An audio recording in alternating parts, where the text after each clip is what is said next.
महामहिम राज्यपाल महोदय को आमंत्रित कर रहा हूं, क्योंकि महामहिम का आशीर्वाद हम सबको आशीर्वाद मिलेगा, मार्गदर्शन मिलेगा, इतिहास और संस्कार पर बात होगी। ऐसे महामहिम राज्यपाल आचार्य देवव्रत साहब को मैं आमंत्रित करता हूं।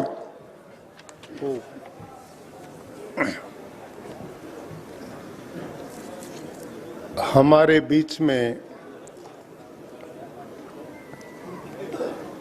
बहुत ही सामाजिक और वरिष्ठ नेता चौधरी वीरेंद्र सिंह जी, आदरणीय चौधरी अभय सिंह चौटाला जी, सरदार मनजीत सिंह जी, चौधरी राम सिंह जी कुलहरी, श्री सोमवीर सिंह जी सांगवान, श्री वीरेंद्र कादियान जी, श्री विक्रम सिंह रंधावा जी, डॉक्टर MS मलिक जी पूर्व DGP, अमृत कौर गिल प्रवक्ता, और भाई राम अवतार पलसानिया और कलसानिया, मंच पर उपस्थित बहुत ही सम्मानित अपने समाज के सभी आदरणीय बंधुगण, और मेरे लिए बहुत ही सम्मानित देश और विदेश से आए हुए सभी बिरादरी के भाइयों और आदरणीय बहनों, लंबे समय से आप विभिन्न वक्ताओं से अलग अलग विषय पर बहुत अच्छी जानकारियां प्राप्त कर रहे हैं। सबसे पहले मैं भाई राम अवतार पलसानिया और कलसानिया जी को बधाई देता हूं कि दोनों ऐसे युवा हैं जिनमें किसी भी प्रकार का जीवन में दोष नहीं है, कोई बुराई नहीं है, बहुत पढ़े लिखे हैं, घर को छोड़े हुए हैं केवल अपने समाज को संगठित करने के लिए।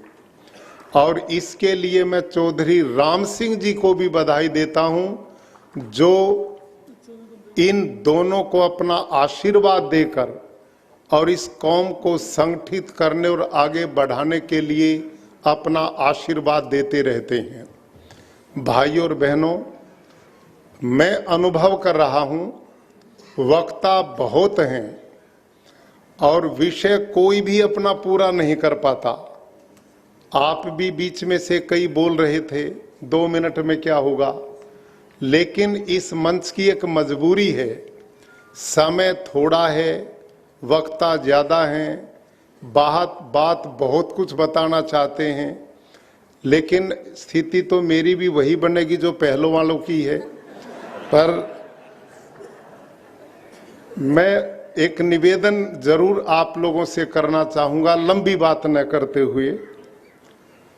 हमारा जो इतिहास है वो इतना गरिमापूर्ण है, इतने त्याग का है, इतने बलिदान का है कि हम लोग इतने मजबूत होते हुए भी अपने इन पूर्व जितने हमारे बुजुर्ग थे उनको न्याय नहीं दिला पाए। हम इतिहास के पन्नों में आने वाली पीढ़ियों के लिए उनको संजो नहीं पाए, और जो इतिहासकार हुए हैं उन्होंने उन सब बलिदानियों के लिए न्याय भी नहीं किया है। आप गोकुला सिंह जाट की कहानी पढ़ो तो उसका कोई राज्य नहीं था, वो गांव का एक किसान जाट था जिसके समय औरंगजेब अत्याचार करता था, और अत्याचार ये था कि अपने राज्य की संपदा को बढ़ाने के लिए उसने किसानों पर कर लगाए, उनकी आस्थाओं के ऊपर कुठाराघात करके उनके मंदिरों को तोड़ना शुरू किया, उनका धर्म परिवर्तन करके उनको मुसलमान बलात् बनाना चाहा। ऐसी स्थिति में गांव का एक जाट अपने साथियों को खड़ा करता है कि इस अन्याय को हम स्वीकार नहीं करेंगे। आप थोड़ा ध्यान करो, उनके पास कोई राज्य नहीं था, वो कोई राजा नहीं थे, जैसे आप और हम बैठे ऐसा किसान था, लेकिन उसका शौर्य, उसकी वीरता, उसकी सूझबूझ, उसकी बुद्धिमत्ता, उस बहादुर एक ने 20,000 जाटों की फौज खड़ी कर दी, 20,000। और उसकी जो सेना थी, उन 20,000 जाटों में कोई भी वैतनिक आदमी नहीं था, नौकरी वाला आदमी नहीं था। और औरंगजेब ने 3 बार उनको धमकाने के लिए, उनसे कर वसूल करने के लिए, उनकी आस्था के केंद्रों को तोड़ने के लिए और उनको बलात् मुसलमान बनाने के लिए अपने सेनापति भेजकर आक्रमण किया। 3 बार इन बहादुर वीरों ने उनके सेनापतियों को भी मौत के घाट उतारा और उनकी सेना को भी परास्त करके वापस किया। भारत के इतिहास में पहली बार एक किसान से लड़ने के लिए खुद औरंगजेब अपनी दल बल और सेना को लेकर के गया और ऐसे बहादुर वीर के ऊपर तोपों से आक्रमण किया गया और उनको बंदी बनाया गया। आगरा के किले पर उनके अन्य जाट बहादुरों के साथ उनके सामने प्रस्ताव रखा औरंगजेब ने। पहली बात, माफी मांगो। दूसरी बात, मुसलमान धर्म को स्वीकार करो। इस बहादुर वीर गोखला ने कहा, तेरी दोनों ही बात स्वीकार नहीं है। और इसका परिणाम वो जानते थे क्या होगा और वो परिणाम हुआ। आप इतिहास को पढ़ो, सरेआम खड़ा करके जल्लाद खड़े हैं, दोनों बात अस्वीकार कर दी। एक एक अंग काटने की व्यवस्था की गई। जल्लाद ने एक बार गोखला का दायां हाथ काट दिया, दायां हाथ कट करके तड़प करके उछल रहा है, लेकिन इसके मुंह से उफ तक नहीं निकली। फिर दूसरा हाथ काट दिया गया, टांगें काट दी गई, लक्कड़ की तरह उसके शरीर को काट दिया गया, चमड़ी उतार दी गई, लेकिन बहादुर ने न माफी मांगी और न अपने धर्म को विधर्मी होने से बचाया। इससे बड़ा बलिदान आज तक के इतिहास में हमारे जो सिख गुरुओं के साथ अत्याचार हुए या गोखला के साथ ये घटना घटी थी, लेकिन उनका बेटा राजा राम उसी प्रकार का बहादुर, जिसने अकबर को उसकी कब्र को खोद करके हड्डियां निकाल करके जलाने का काम किया। ये बहादुरता इस देश की थी। और वहां उनका बेटा बदन सिंह, जिसके घर में पैदा हुए सूरजमल, जिसने हिंदू और जाट राज्य की स्थापना की थी, जिनका बहुत बड़े भूभाग पर राज्य था। भाई और बहनों, 13 बार अंग्रेज ने उनके ऊपर आक्रमण किया उसके किले की फतह करने के लिए। तीनों बार उसको विजय नहीं मिली और अपने जीवन काल में 80 युद्ध महाराजा सूरजमल ने किए और छोटे बड़े 110 युद्ध उसने किए। आश्चर्य यह है, जीवन में कभी भी किसी से परास्त नहीं हुआ। अजेय योद्धा था। उस समय मुगलों का भी राज उन्होंने देखा, अंग्रेजों का भी देखा। भारत में 2 इस प्रकार के जाट राजा हुए हैं, इधर महाराजा रणजीत सिंह, उधर महाराजा सूरजमल, जिन्होंने कभी भी पराजय का मुंह नहीं देखा। महाराजा रणजीत सिंह ने काबुल, कश्मीर, अब जो पाकिस्तान का हिस्सा, पूरा पंजाब के ऊपर अपना राज्य स्थापित किया। और ये आतताई राजा नहीं था, बहुत दयालु राजा था, बहुत धर्मात्मा राजा था। वेश बदल बदल करके प्रजा के कष्टों को देख करके उनके निवारण की व्यवस्था करते थे। जाटों का जो इतिहास आप पढ़ेंगे इतना विस्तृत है कि मैं घंटों इस पर आपके बीच में बोल सकता हूं।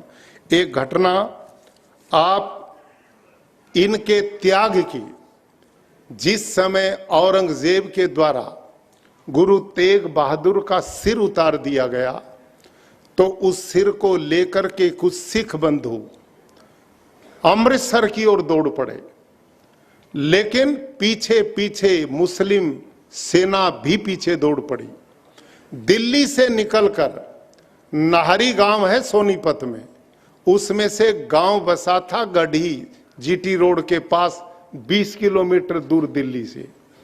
वहां पर वो सिख उस गांव में छोटे से में घुस गए उन मुसलमानों के भय से, और वो गुरु तेग बहादुर का सिर लेकर के दौड़े हुए थे और अमृतसर ले जाना चाहते थे। उनका अंतिम संस्कार उस सिर का सम्मान के साथ करना चाहते थे। जब उस गड्ढी में घुसे तो उन्होंने कहा कि पीछे सेना है, हमारे पास कोई रास्ता नहीं, गुरु का सिर है, तुम क्या सहायता कर सकते हो। उसी गांव का चौधरी खुशहाल सिंह दैया, जिसका चेहरा मोरा गुरु तेग बहादुर जैसा था, दाढ़ी रखते थे, केश रखते थे, पगड़ी बांधते थे, उन्होंने गुरु का सवाल देखते हुए अपने पोते को बुलाया और पोते को कहा, बेटे अब इस शरीर की जब धर्म ही चला गया तो क्या बनेगा, अपने हाथ से मेरा सिर उतार। और पोते ने खुशहाल सिंह का सिर उतारा और उन मुसलमानों को वो सिर अपना दिया और गुरु तेग बहादुर के सिर को उन्हीं सिख बंधुओं को देकर सम्मान के साथ अमृतसर पहुंचाने का काम किया। इससे बड़ा बलिदान आप और मैं इतने लोग बैठे हैं मेरे सहित, कोई आकर के ये प्रस्ताव रख दे जो खुशहाल सिंह के सामने किया था, कोई सोच सकता है? ये इस बहादुर कौम का इतिहास है।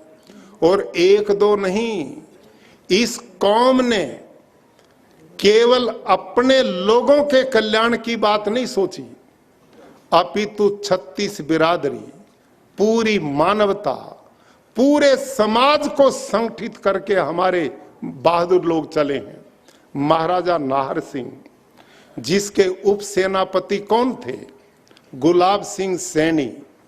एक उप सेनापति कौन था? भूरा सिंह वाल्मीकि। यानी कि हमारी कौम बहुत उदार रही है, संकीर्ण रही।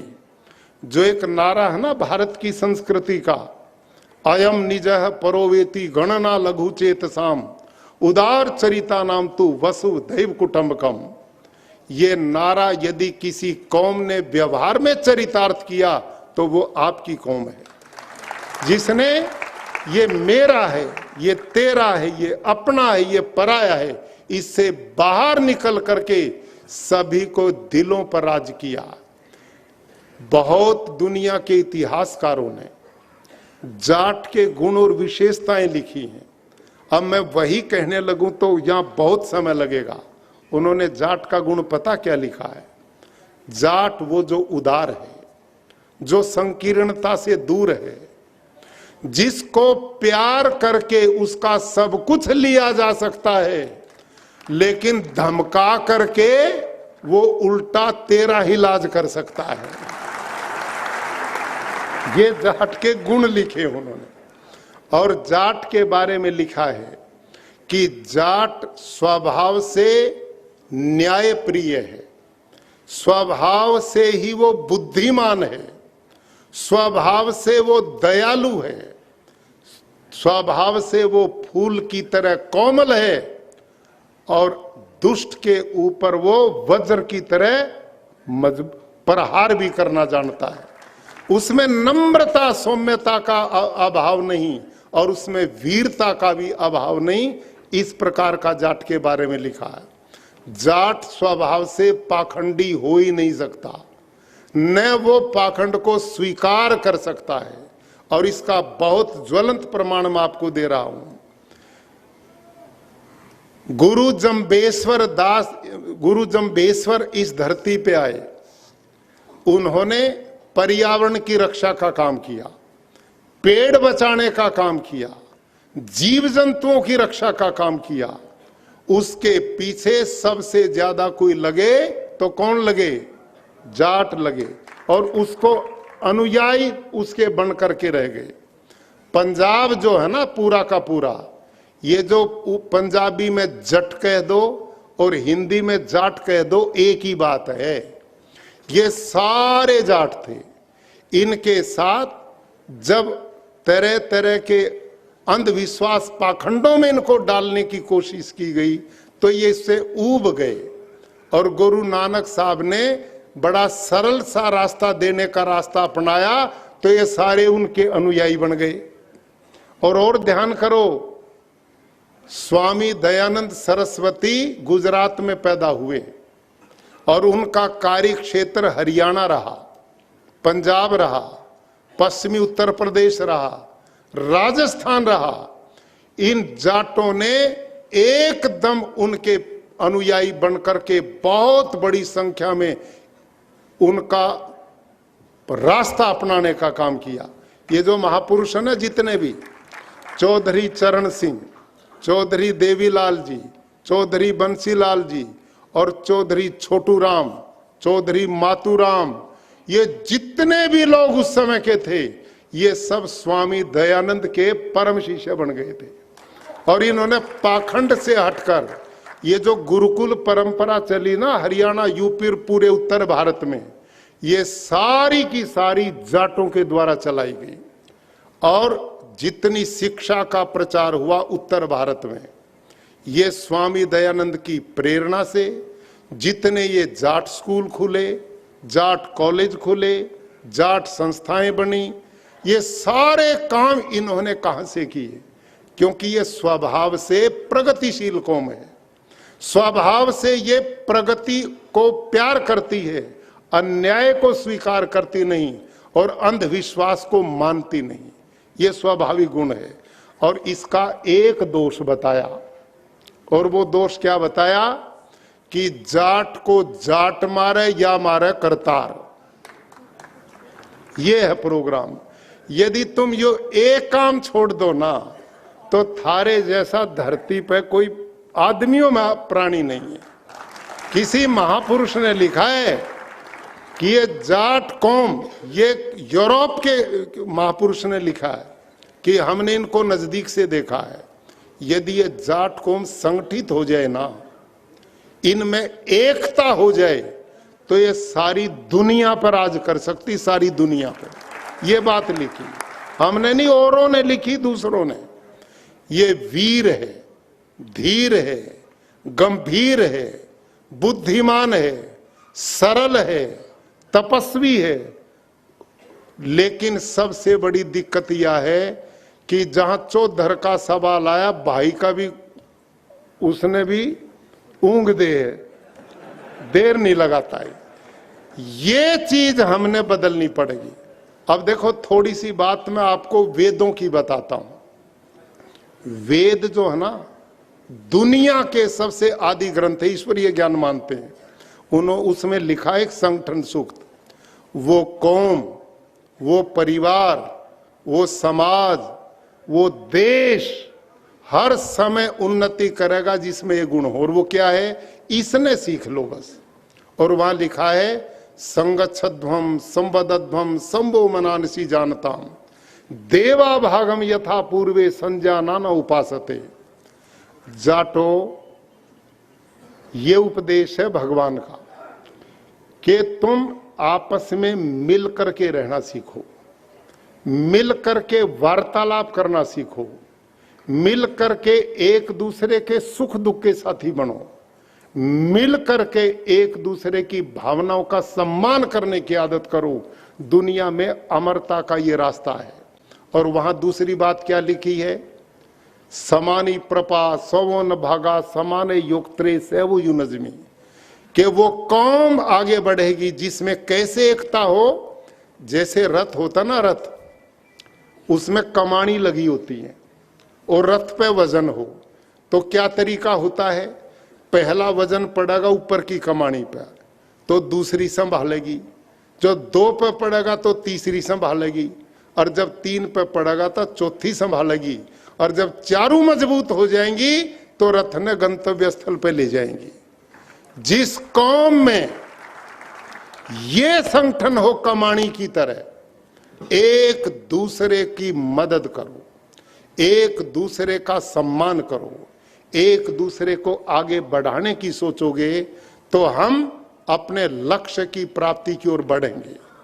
और आगे क्या लिखा है? सहृदयम सामनस्यम अविद्वेषम कृणोमि व अन्यो अन्यम अभिहर्यत वत्सम जातमि बागना, कि कैसे प्यार करो एक दूसरे से, जैसे नई ब्याई हुई गाय अपने बच्चे से प्यार करती है। आपने देखा ना नई ब्याई गाय को? नई ब्याई हुई गाय पर मल लिपटा होता है और उसकी मां उस मल को चाटकर प्रसव वेदना भूल जाती है, इतना प्यार उसे करती है। जिस कौम में, जिस समाज में, जिस देश में लोगों में ऐसा प्रेम होगा, उसकी उन्नति को कोई रोक नहीं सकता। आप, मैं कलसानिया और पलसानिया इन दोनों युवा भाइयों को, जिन्होंने अपने घर को छोड़ दिया, रात दिन पूरे देश और दुनिया में घूमते हैं आपके संगठन को बनाने के लिए। और आपका संगठन केवल आपके लिए नहीं, हमारी सोच छोटी नहीं होनी चाहिए। संकीर्णता हमारे इन बड़ों ने नहीं की तो हम क्यों करें? आप इतने योग्य बनो कि सारे समाज की सेवा करने की हिम्मत जुटा सको। ये गर्व हमारे में होना चाहिए। हमारे बड़ों ने यही किया है। हम जात पात के जहर को फैलाना, ये हमारा मकसद नहीं होना चाहिए, न ये सोच होनी चाहिए। और अंतिम बात कहता हूं कि उस जमाने में जब गोकुला जाट था, बदन सिंह जी थे, महाराजा सूरजमल जी थे, और राजा महेंद्र प्रताप थे, महाराजा नार सिंह थे, उस समय देश गुलाम था।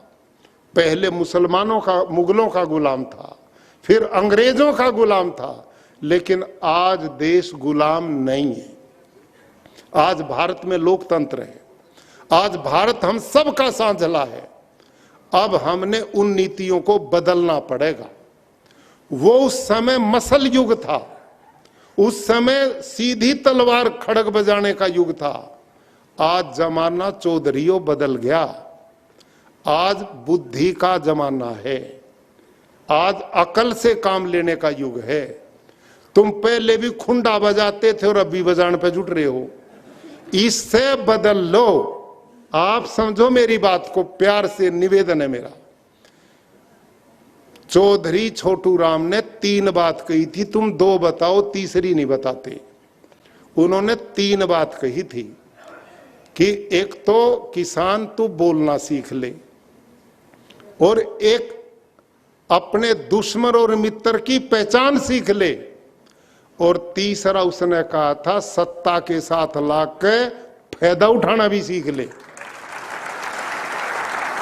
ये बात है आज करने की। तुमने क्या करा? देश आजाद होया, उसमें हमारे यहाँ सारे बड़े बुजुर्गों ने बलिदान दिए, कितना बड़ा योगदान दिया। देश आजाद होते जिनके हाथ में सत्ता है उन गेल खूंटा बजाया, ईब जिनके हाथ में ईब गेल उन गेल खूंटा बजा रहे हो। मैं यूं पूछूं, जीने का तरीका कौन सा है? बड़े बुजुर्गों ने एक बात कही, थोड़ा ध्यान करो। देखो सारी चीज आगे ते नहीं चलती, वो आगे का जमाना गया। किसी महापुरुषों ने लिखा है, भाई जीने के 2 तरीके हैं, या तो किसी ने अपना बना लो और या किसी के खुद बन जाओ। समझ में आई कि नहीं बात? या तो किसी ने अपना बना लो और या किसी के बन जाओ। ना तो दूसरा अपना बनाया और ना हम किसी के बने, तो फिर धक्के खाते फिरने के सिवाय कोई रास्ता नहीं है। तुम इतनी ताकत हो, इन सीमाओं की रक्षा तुम करते हो। आंतरिक व्यवस्था हमारे बहादुर सिपाही करते हैं, खेत में धरती मां की छाती को चीर के इस देश का पेट तुम भरते हो और इसके बाद एकले बैठे हो। क्यों बैठे हो? ये जो छोटे मोटे इधर उधर की बात करना, रोज ठौर खूंटा बजाओ। आज अकल तक काम सीखो। ये जो विदेश में बैठे हैं ना, हमारे दुनिया से आ रहे, इनकी सोच पकड़ो। जो रास्ता इन्होंने लिया उस रास्ते पे चलो। ये हैं लोग जिन्होंने देश से बाहर जाकर दूसरी दुनिया को भी अपना बना दिया, दूसरों को भी अपना बना लिया। और ऐसे हमारा कई तो वहां सत्ता में बैठ गए अपने देश के लोग जाकर के। तुम अपने देश में नहीं काबू कर पा रहे काम। इसका तरीका है बुद्धि से चलो। ये खुंडा बजाने का जमाना नहीं है। अब तो एक बोदास आदमी एक AK-47 लेकर देश ने उथला दे, वो जमाने गए। अब आप विवेक, बुद्धि और उसका तरीका क्या है। अंतिम बात फिर कहूं, ये जो बैठे ना मलिक साहब जैसे लोग, हमारे DGP साहब पुराने रहे, मैं पलसानिया कलवानी और आप सब से नम्रता से निवेदन करता हूं और उसमें सहयोग चाहोगे, आपकी गेल खड़ा हूं। और वो सहयोग क्या है? अब तरीका ये है, ये जो धर्मशालाएं बना दी ना अपने देश में, ये बहुत अच्छा है, बहुत बढ़िया। थारे ओके भी चले, मैंने दिक्कत नहीं, पर उनमें जाले लागे पड़े हैं।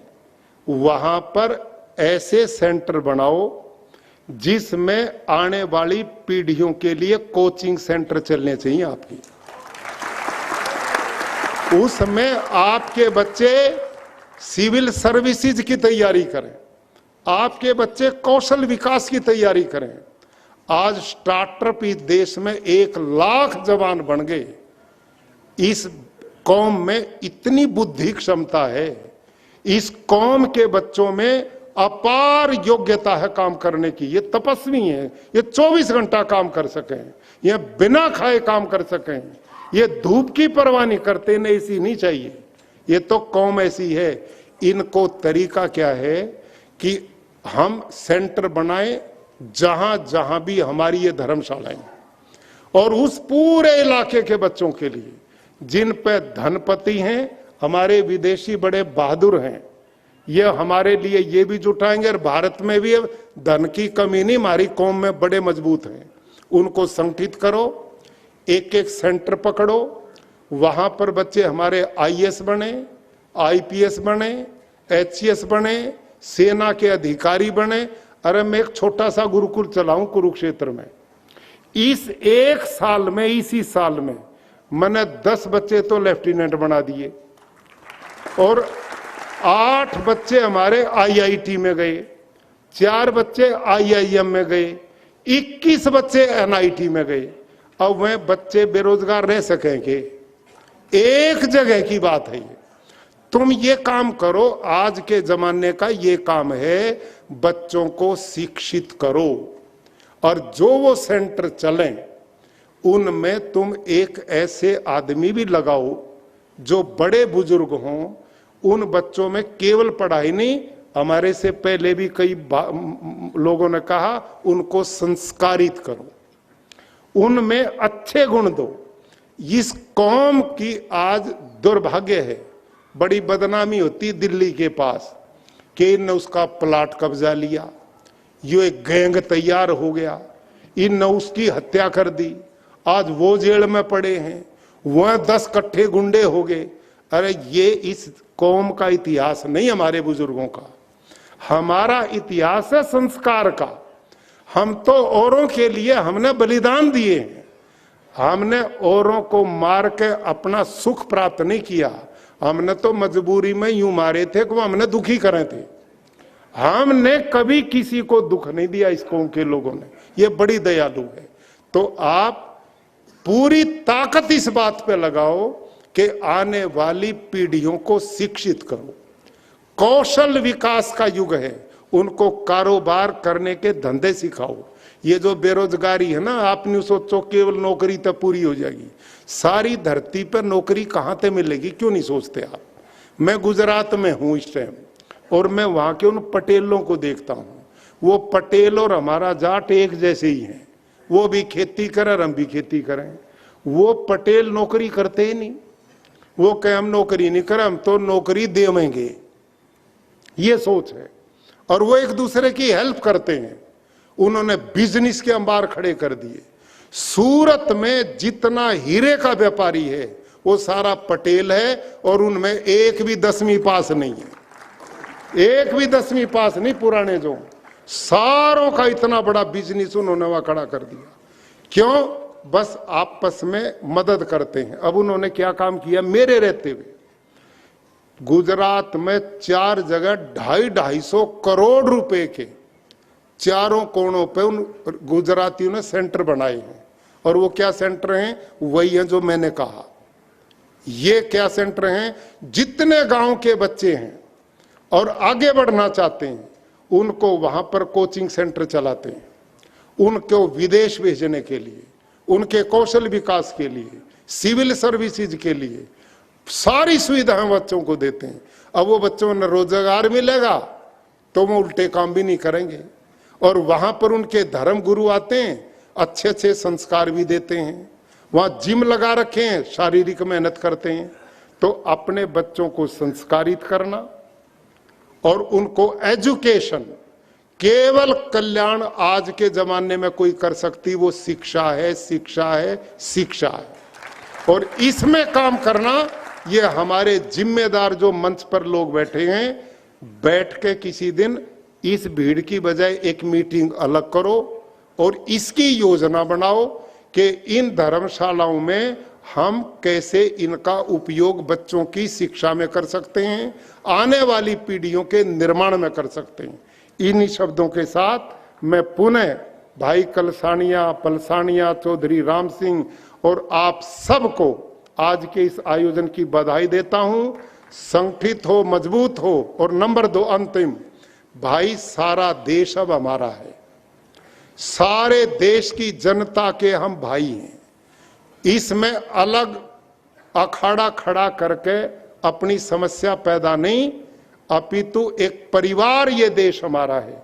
और हम इतने मजबूत अपने बच्चे बनाएं कि वो सबके साथी बन सकें, सबके काम आ सकें, सबका भला कर सकें। ये सोच है मानवता की, इंसानियत की और राष्ट्र भक्ति की। और यही हमारे इन बड़े बुजुर्गों ने उपदेश दिए थे। धन्यवाद।